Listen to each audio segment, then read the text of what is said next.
미중 갈등 최전선에 놓인 대만 국민의 선택은 민진당의 라이칭더였습니다. 라이칭더는 유권자 558만 6천 명의 선택을 받아 득표율 40.05%로 승리했습니다. 민주주의의 승리라며 당선 소감을 밝힌 뒤엔 중국을 겨냥한 발언도 이어갔습니다. 台湾人民用行动成功抵御外部势力的介入，因为我们相信自己的总统自己选。 미국의 군사적 지원을 받는 대만은 우리나라와 일본, 동남아시아를 잇는 길목에 놓여 있습니다. 중국은 그동안 선거를 앞두고 코앞에서 군사훈련을 벌이고 관세 혜택을 없애면서 긴장감을 조성하기도 했습니다. 祖国统一是历史必然，两岸同胞要携手同心，共享民族复兴的伟大荣光。 선거 직후에도 민진당이 주류 민심을 대표하지 못한다면서 통일을 막을 수 없다고 불편한 심기를 드러냈습니다. 총통 취임식이 열리는 오는 5월까지 중국의 대규모 무력 시위가 있을 것이라는 분석도 나오고 있습니다. 미국이 대만 독립은 지지하지 않는다며 표정 관리에 들어간 가운데 과연 양안 관계를 어떻게 풀어갈지 라이칭더의 위기 관리 능력이 시험대에 올랐습니다. 중국 베이징에서 JTBC 이도성입니다. 오늘 열린 제16대 대만 총통 선거에서 민주진보당의 라이칭더 후보가 당선됐습니다. 대만 중앙선거관리위원회에 따르면 현지 시간 밤 9시쯤 개표 99% 완료 상황에서 라이칭더 총통 후보가 득표율 40.08%로 555만 9천 명의 유권자의 선택을 받았습니다. 국민당의 허우유이 후보는 464만 1000표를 얻어 득표율 33.46%를 기록했습니다. 젊은 층의 지지를 받았던 중도 성향 민중당 커원저 후보는 26.44%의 지지를 받았습니다. 이번 선거는 미국과 중국의 대리전 양상을 보이며 친미 성향의 라이칭더와 친중 성향의 허유이 간의 접전이 예상됐지만 개표가 진행되는 동안 라이칭더가 꾸준히 앞서 나가면서 승리를 거머쥐었습니다. 민진당은 이로써 12년 연속 집권하게 됐습니다. 4년의 임기 이후 중임할 수 있어 사상 최장 16년간 정권을 잡을 수도 있는 발판을 마련했습니다. 라이칭더는 당선 이후 지구촌 첫 대선에서 대만이 민주진영 첫 번째 승리를 거뒀다면서 과거의 길을 가지 않겠다고 밝혔습니다. 또 중국의 위협에서 대만을 보호할 것이라며 민주주의 동맹국들과 동행하겠다고 소감을 말했습니다. 라이칭더는 오는 5월 20일 제16대 총통으로 취임할 예정입니다. 라이칭더 후보에 대해 당선인이죠. 이제 당선인에 대해서 이 사람이 누군가에 대해서 잠시 한번 좀 더 짧게 설명해드리고 베이징 특파원 연결을 해볼게요. 요거 한번 보여드릴게요. 이 라이칭더 총통 당선자는 누구냐? 그러니까 광부의 아들, 의사하다 정치 인문이라고 한겨레가 제목을 뽑았는데요.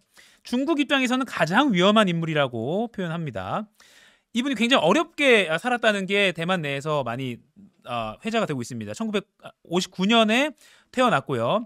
생후 100여일 만에 아버지가 사고로 돌아가셨고 어머니 밑에서 자랐습니다. 5남매와 함께 자랐는데 어려운 형편에도 국립 대만대 의대에 들어갔고 하버드대에서 공중보건학으로 석사 학위를 받았다. 그래서 의사를 했고 그 이후에는 정치에 입문했습니다. 의사로 활동하던 라이 당선자는 96년에 정당 활동을 해서요. 99년에 국회의원이 되면서 본격적으로 정치 활동을 했다고 하네요. 그리고 자신을 실용적인 대만 독립운동가라고 부른다고 합니다. 그래서 앞으로 이 라이칭더 총통이 지금 차이잉원 현 총통보다 뭔가 좀 존재감이 더 커질 거라는 국제 정세 때문에도 더요. 그런 의견도 나오고 있는데요. 이에 대해서 지금 중국은 어떻게 반응하고 있느냐. 저희 JTBC 베이징 특파원을 잠시 연결해서 중국의 반응도 좀 알아보도록 하겠습니다. 이도성 베이징 특파원이 연결이 돼 있습니다. 잠시만요. 저희가 연결해 보겠습니다. 자, 이도성 특파원 나와 있죠?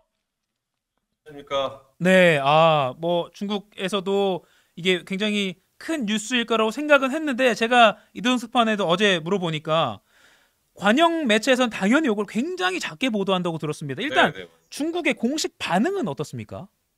네, 일단 이 라이칭더의 당선 소식이 전해진 뒤에 한참 뒤에 이제 중국 국무원 대만 사무실 판궁실이라는 데가 있는데요. 네. 여기서 논평을 냈습니다. 이게 한 2시간이 넘게 걸렸어요. 아, 보통은 이제 결과가 나오자마자 바로 발표를 하는데 이 2시간 넘게 걸린 거 보니까 좀 고민을 좀 했던 것 같아요. 이 대만 사무판공실이라는 곳은 이 중국 내에서 대만 문제를 담당하는 부서인데요. 이 대변인 명의로 이렇게 말했습니다. 이 대만은 중국의 대만이다. 또 중국 통일이라는 피할 수 없는 운명을 막지 못할 것이다. 어떻게 보면 수위가 좀 높습니다. 네. 네, 또 이번 선거 결과를 두고서는 민진당이 그러니까 대만이죠. 섬이라고 표현했습니다. 이 섬 안의 주류 민심을 대표하지 못한다는 점을 보여준다. 말을 이렇게 했어요. 낮은 득표율 때문인가요? 네, 이 라이칭더 당선인의 득표율이 40.05%가 40% 정도잖아요. 네네. 이 우리나라의 국회의원격인 입법위원 선거도 이때 같이 치렀는데 이번에 과반에서 차지하지 못했습니다. 이 조금 전 그 양특파원이 말한 대로 그 예측이 딱 맞아 떨어졌죠. 네. 그렇다 보니까 이게 여소야대 국면이에요. 그래서 이런 상황을 살짝 비꼬면서 뭐 별거 아니다. 뭐 이런 식으로 평가를 한 것 같습니다. 그러면서 이 라이칭더 당선인의 이 당선된 총통에 당선된 이 상황을 조금 깎아내리는 듯한 그런 표현을 썼습니다. 네. 또 뿐만 아니라 이 중국 외교부도 여기에 1시간쯤 더 지나서 입장문을 냈는데요. 이 대만안의 형세가 어떻게 변하든 이 세계에는 오직 하나의 중국이 있고 대만은 중국의 일부라는 기본적인 사실은 바뀌지 않는다. 주로 계속 강조하는 거죠. 하나의 중국. 이게 대만은 원래 우리 거야. 선거 결과가 어떻든 달라지는 건 없어. 네. 알았지? 뭐 이런 표현인 거죠. 네. 그리고 어젯밤에 나온 소식인데요. 이 왕이 외교부장, 우리나라로 치면 이제 외교부 장관입니다. 네. 더 강력한 표현을 썼습니다. 아, 세게 말했더라고요. 네, 엄청 세게 말했습니다. 이 이집트를 방문한 뒤에 가진 기자회견에서 이 대만 독립은 과거에도 불가능했고 앞으로는 더더욱 불가능하다. 이렇게 말을 하면서 대만 독립 시도는 영토를 분열하는 것이기 때문에 역사적으로도 법적으로도 처벌받을 것이다. 이렇게까지 말을 했습니다. 네. 그리고 뭐 소셜 미디어에서는 아예 선거 관련된 뭐 그런 게 검색이 잘 안 된다면서요. 네, 맞습니다. 이 중국 정부가 소셜 미디어를 통제한 것 같은데요. 네. 일단 이 해시태그 대만 선거라는 해시태그를 쓰지 못하게 했습니다. 이 SNS에 대만 선거, 뭐 대만 결과 등을 입력을 해도 선거에 관련된 글은 검색이 안 됐고요. 오히려 이제 외교부 대변인 입장, 뭐 대만 선거에 대한 외교부의 입장, 뭐 대만 판공실의 입장, 뭐 이런 것만 나왔습니다. 또 특히 이 관영 매체들 이 대만 선거 관련 기사를 찾아볼 수가 없었습니다. 거의 안 보이더라고요. 네. 이런 입장만 보이고요. 이게 뭐 원래부터 관심이 없어서 안 쓰는 건지 아니면 뭐 관심은 있는데 이제 일부러 이러는 건지 이거는 뭐 제가 직접 말씀드리진 않겠습니다. 네, 또 이제 중국에서 활동을 계속 해야 되니까요. 알겠습니다. 자, 그럼 라이칭더 취임하기 전까지 이제 대만에 중국이 군사적인 뭐 압박을 할 수 있다. 아까 양채나오 특파원도 분석을 해줬는데 중국 내에서는 좀 어떻게 보고 있습니까? 뭐 도발을 구체적으로 한다면 그 시점이나 뭐 규모나 이런 게 좀 뭐 예측이라도 나온 게 있어요? 일단 사실 우리나라나 뭐 미국, 일본 이런 우방국들이 대만 총통 선거 결과에서 신경을 곤두세우는 것도 이런 군사적인 움직임이 있을지 모른다는 그런 네. 것 때문이겠죠. 네. 이 당선은 그제 13일이죠. 13일이 됐지만 취임식이 아직 많이 남았습니다. 오는 5월 20일에 하는데요. 한 뭐 넉 달 남았죠. 네. 그때까지 이제 중국이 라이칭더 당선인에 대해서 이른바 길들이기에 나서는 게 아니냐 이런 게 이제 전문가들의 분석입니다. 네. 사실 선거 직전까지도 대만을 계속 압박해왔는데요. 긴장감을 조성해서 라이칭더 이 당시 후보에게는 불리한 상황을 만들려는 목적이었겠죠. 네. 뭐 예전에 뭐 우리나라에도 이제 북풍, 이 북한이 이제 선거철에 뭔가 액션을 취하는 게 있었잖아요. 여기도 뭐 중풍이라고 해야 할지 이 선거 전날에도 이 중국 인민해방군 군용기 8대와 군함 6척이 대만 주변에서 포착됐습니다. 네. 코앞에까지 온 거예요. 위협적이죠. 또 이 정찰 풍선, 이 중국은 과학 연구용이라고는 하지만 이달 들어서 거의 하루도 빠짐없이 이 대만 상공에서 관측이 됐습니다.